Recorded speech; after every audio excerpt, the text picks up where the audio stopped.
Have you ever wondered how life can turn into a nightmare in an instant? One decision, one collision, and everything you knew and loved disappears. I'm going to tell you a story that started out as an ordinary day, but ended in a way that no one could have predicted. Imagine this. The doorbell rings at 3 in the morning. You go up, expecting to see a neighbor or maybe a courier who got the wrong address. But in front of you is the man you thought was out of your life forever. His eyes are full of rage, his hands are clenched into fists, and you feel the air in the room suddenly become heavy. What do? Scream? Run? Or will you freeze, realizing that this is your last mistake? That's how this story began for Alina Shackett. One day, she decided that love shouldn't hurt. She put it all behind her, but he came back. And what happened next came as a shock not only to her, but to everyone who knew her. Alina Shackett was born in Russia in 1997, and at the age of 7 moved with her family to the United States, in the state of Pennsylvania. From childhood, she was an inquisitive and active child, quickly mastered English and became interested in art and science. At school, she was considered a talented and purposeful girl who always went to her goals. She was characterized by kindness and responsiveness, often helped her classmates and participated in charity events. After graduating from high school, Alina entered the University of Pittsburgh, where she studied biology. Her dream of becoming a doctor inspired her to work hard and study. Alina was popular among students, and many friends described her as a sunny person, always ready to support and give advice. Her kindness and desire for justice made her stand out among her peers. Her family, especially her parents Ellie and Ian, were Alina's pride and support. As an only child, she was the center of life for them. Their bond was strong, and they often spent time together, traveling and supporting her in any endeavor. October 2017 brought anxiety to the Shackett family that they could never have imagined. Ellie and Ian, the parents of 20-year-old Alina, had grown accustomed to her constant calls and texts. Their daughter was always in touch, especially at times when they had plans in common. But on this day, the silence that surrounded their home took on a new, frightening hue. Alina had simply disappeared from sight. Even from the morning before, they were to be united by an important event, the charity marathon they participated in every year.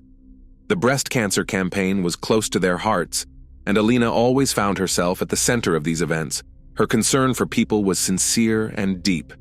It was as if she drew strength from supporting others, doing so as if she were trying to protect her family from the threats of the outside world. That morning, however, she didn't show up. There were no messages or missed calls. Every minute felt like endless torture. Ellie scrolled through her phone constantly, unable to shake the growing anxiety that spread through her body.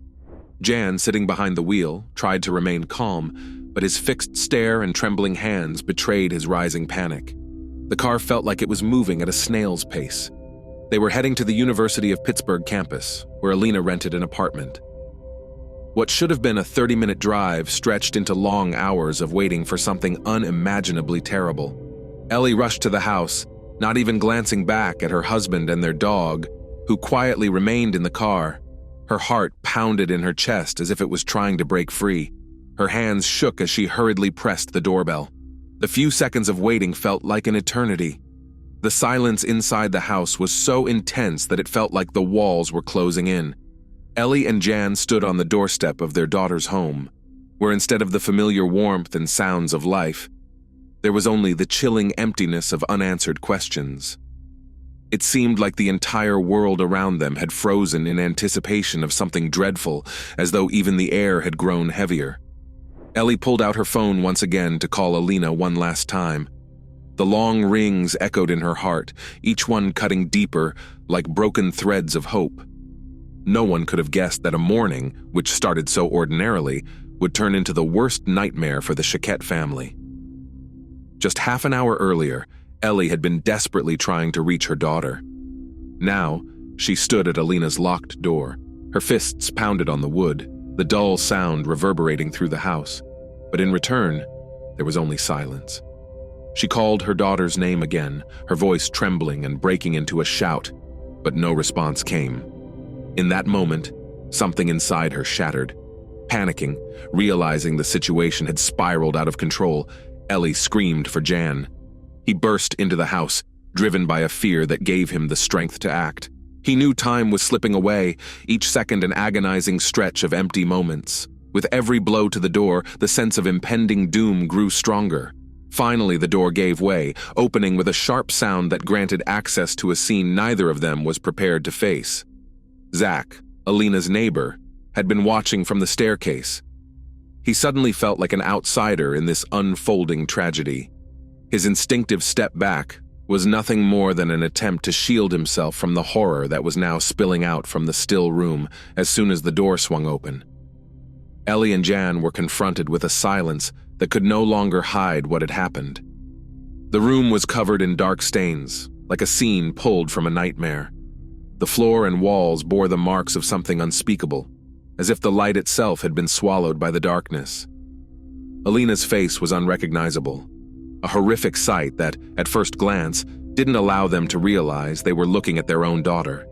Ellie screamed, her voice cutting through the silence and reverberating throughout the house, making the walls tremble. Jan stood beside her, frozen in place, unable to process the horror in front of him. At that moment, the world seemed to come to a standstill, and nothing could bring it back to normal. The dog, sensing the panic of its owners, began barking uncontrollably, adding to the chaos that had overtaken the house. It seemed as though the entire place was swallowed by an impenetrable darkness. Ellie kept screaming while Jan finally stepped forward, but his legs were shaking. He didn't know what to do. No one knew how to deal with the terror that had invaded their home. Zach, hearing the screams, mustered up the courage to approach the room. He froze at the doorway, hesitating to enter, but already understanding that what had happened would change this family's life forever. In front of him, lying on the floor, was Alina. Her body was sprawled out, as if she had fought to the very end to defend herself, struggling for her life. Half of her face was completely disfigured, as if something or someone had taken not only her life but her very identity. In shock, Zach grabbed his phone and called for emergency services. His fingers were trembling, as if the air itself had become thick and heavy. Soon, the sound of sirens pierced the stillness of the Saturday morning. The wail of sirens, growing louder in the distance, filled the now empty streets, shattering the false calm of the neighborhood. The ambulance screeched to a halt in front of the house, and the paramedics, serious and focused, quickly made their way to the door. Their footsteps echoed through the unfamiliar and cold home, where every second felt hostile. Ellie, still standing frozen at the door, greeted the paramedics with a look on her face that told them everything. They knew instantly that this woman would never be the same. Her hands shook so much that she could barely point them toward the room. Jan, still silent and overwhelmed, stood by the door, watching as they passed. The paramedics entered the dimly lit room. The curtains barely let any light through, only intensifying the grim scene. They knelt down beside Alina's body. Everything happened quickly, almost mechanically. Checking for a pulse, exchanging glances. It all took just a few seconds, but for Jan and Ellie, time seemed to slow down. One of the paramedics shook his head, and in that moment their world collapsed. Ellie broke down. She fell to her knees and screamed, as if trying to turn back time, trying to bring her daughter back. Jan, nearly paralyzed by shock, did the only thing he could. He embraced his wife, trying to hold her to the ground, even though he himself no longer felt solid footing beneath him.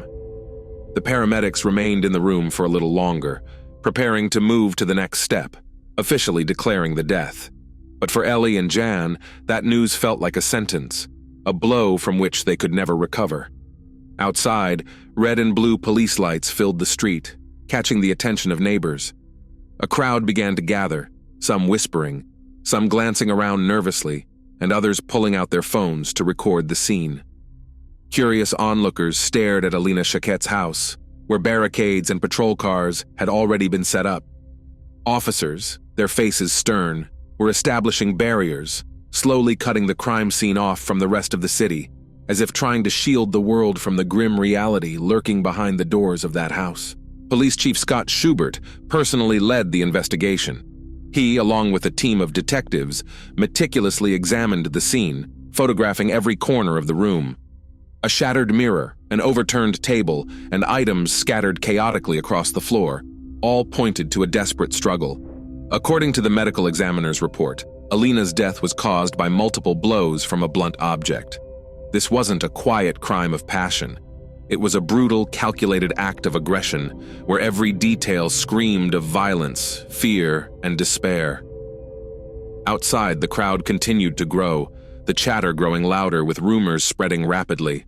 Some had heard about her boyfriend, others knew that their relationship had been turbulent, but no one could have predicted that it would end so tragically. The usual calm of this suburban neighborhood had been shattered by a crime that would soon dominate conversations across the town. The police already had one key suspect in mind, Alina's ex-boyfriend, Matthew Darby. A young and promising basketball player, Matthew was known not only for his performances on the university court, but also for his popularity with women. He was always surrounded by people, considered charismatic, confident, and successful. But behind that polished exterior lurked darker, destructive emotions, especially when it came to Alina. Their relationship, which had started at a university in Greensburg, quickly turned into a passionate romance. But passion soon gave way to jealousy and control. Things started to change after she transferred to another campus. Alina tried to focus on her studies, start fresh, and distance herself from the toxic attachment. She broke off the relationship, but Matthew couldn't handle it. All his confidence crumbled when Alina left his life, and that transformed his anger into something uncontrollable. He started following her, calling constantly, and eventually crossed the line. On September 20th, 2017, Alina, with trembling hands, filed a police report. Matthew had broken into her home, climbing through a second-story window like a scene out of a horror movie. She had heard someone scaling the drain pipe, but even in her worst nightmares, she couldn't have imagined it was him. He burst into her room, fury in his eyes, accusing her of betrayal, ignoring his calls and abandoning him. His hands gripped her shoulders roughly, shoving her onto the bed, squeezing her wrists so tightly that bruises lingered for days. She filed the report, feeling both terrified and relieved, believing that justice was on her side and that she could finally stop him. Jan and Ellie accompanied her to court. The restraining order against Matthew felt like a step toward peace, but that calm was all too brief. In the courtroom, Jan and Ellie held her hands tightly as the judge ordered his arrest. He was detained for unlawful entry, and Alina's family hoped that this would mark the end of the nightmare that had haunted their daughter in recent months. However, their hopes soon crumbled. Darby was released on bail for $10,000, a small sum in the legal system that left Alina to face her fears alone. Jan and Ellie didn't know that this moment would be the harbinger of disaster. Just a few days later, the home where they had tried to find peace turned into the scene of a tragedy. The heavy sense of dread that had been hanging in the air all this time materialized in the worst way possible. Every step the investigators took that day was filled with the realization that important moments had been missed, that the protection Alina should have received had failed. Ellie, standing behind the police tape, was no longer crying. Her face was frozen in a mask of shock and disbelief. Jan stood next to her, holding her hand. Matthew Darby never truly left Alina's world. His shadow seemed to follow her, overshadowing every step she took. Alina's neighbor, Zach, later admitted that he often saw Darby lingering outside her house. He was like part of the place, Zach recalled, realizing too late that he had been witnessing the tragedy unfold without understanding it. He had seen Darby standing in the shadows for hours, silently watching through the windows, as if stalking Alina, never letting her out of his sight. She tried to break free from him, changing passwords and blocking his number, but he always found a way to invade her life again. Matthew's jealousy was insatiable, like a wild animal tearing apart anything that didn't submit to his will. Zach once witnessed a scene late at night when Darby was shouting at Alina right outside her windows. His voice was filled with rage, with a crazed jealousy. It was as if every confrontation was premeditated, and with each attack, he grew more intense. A month before the tragedy struck, Darby had taken control of Alina's online world, hacking her accounts and deleting likes she had given to other men. To him, even the virtual world had to belong to him alone. Alina tried to put up boundaries between herself and Matthew, but it wasn't enough. On the night of September 20th, no one knew what was happening behind closed doors. Zach heard a strange sound, like something had broken. He didn't think much of it. Things break all the time in old houses. But soon after, there was a crashing sound, followed by a scream. It was a scream that pierced the quiet of the night, filled with terror and hopelessness. Zach didn't know what to do. He sent a message to the house's group chat, hoping for some kind of reaction. But there was nothing. Time seemed to stand still. It wasn't until later that Zach would learn that by that point, Matthew Darby had already broken into the house and begun his attack on Alina. While the neighbors slept, police were reviewing Alina's phone records, which had gone missing from her apartment after the crime. According to the data, she had been calling for help between 4:15 and 4:55 a.m., desperately trying to save herself. The last call was made from Darby's number, and Alina's phone was tracked to Route A76 near the town of Irwin. It was a final cry for help that went unanswered. A taxi driver, who became part of this grim case, gave his statement to the police. He said he had driven Darby to the intersection of Seal Street and Ward Street in Oakland around 4:21 a.m. Darby asked him to wait a couple of minutes, but that soon stretched to 10 minutes, and then another 10. The driver began to feel uneasy, and this sense of dread didn't leave him. Eventually, he left without his passenger. Something felt terribly wrong. Meanwhile, the police continued to examine surveillance footage. They found footage from a camera near Alina's home, showing a figure resembling Matthew Darby slowly walking down the street, carrying large black bags. He glanced around cautiously, like a predator searching for a place to hide his tracks. The camera captured the moment he stopped at a manhole cover. Darby lifted the lid and carefully lowered the bags inside, as if trying to dispose of not just evidence, but a part of himself, his guilt and cruelty. Detective Edward Fair, leading the case, immediately dispatched his team to the location. The forensic investigators couldn't afford to make any mistakes. They carefully lifted the manhole cover and found 2 knives and a hammer inside, all stained with dried blood. On the hammer, there were strands of hair and pieces of skin. This discovery left a lasting mark on everyone involved in the investigation, a silent testament to the wild and merciless aggression. Now, everything hinged on the forensic analysis. The identification of the evidence would confirm the worst. Each new fact was another blow to the system that should have protected Alina but failed her. Matthew Darby had vanished, seemingly disappearing into thin air, leaving only a trail of pain and horror behind. The police knew they had little time to catch him, but they had gathered enough evidence to act. The evidence collected at the crime scene was irrefutable: surveillance footage, traces at the scene, and the items discarded in the manhole. Everything pointed to Darby as the guilty party. An arrest warrant was signed immediately, but by the time the police launched their full search, Darby had already fled Pennsylvania, disappearing into the vast expanse of the United States. The hunt for Darby turned into a nationwide manhunt. The search was carried out with relentless determination, but with each hour that passed, the sense of urgency grew. Finally, after several days, Darby's luck ran out in the small town of Myrtle Beach, South Carolina. A passerby noticed a suspicious man attempting to break into a house through a window and immediately called the police. Officers quickly arrived on the scene and found a man whose appearance matched the description provided by witnesses. Darby tried to run, his panic evident in every movement, but the officers were faster. After being apprehended, he presented fake identification, only making his situation worse. His attempt to disguise himself as a fugitive failed, and his identity was confirmed through surveillance footage and witness testimonies. Darby's situation became even more complicated when he was charged with providing false information to the police, adding another charge in South Carolina. Despite his efforts to convince the judge of his innocence, his request for bail was denied.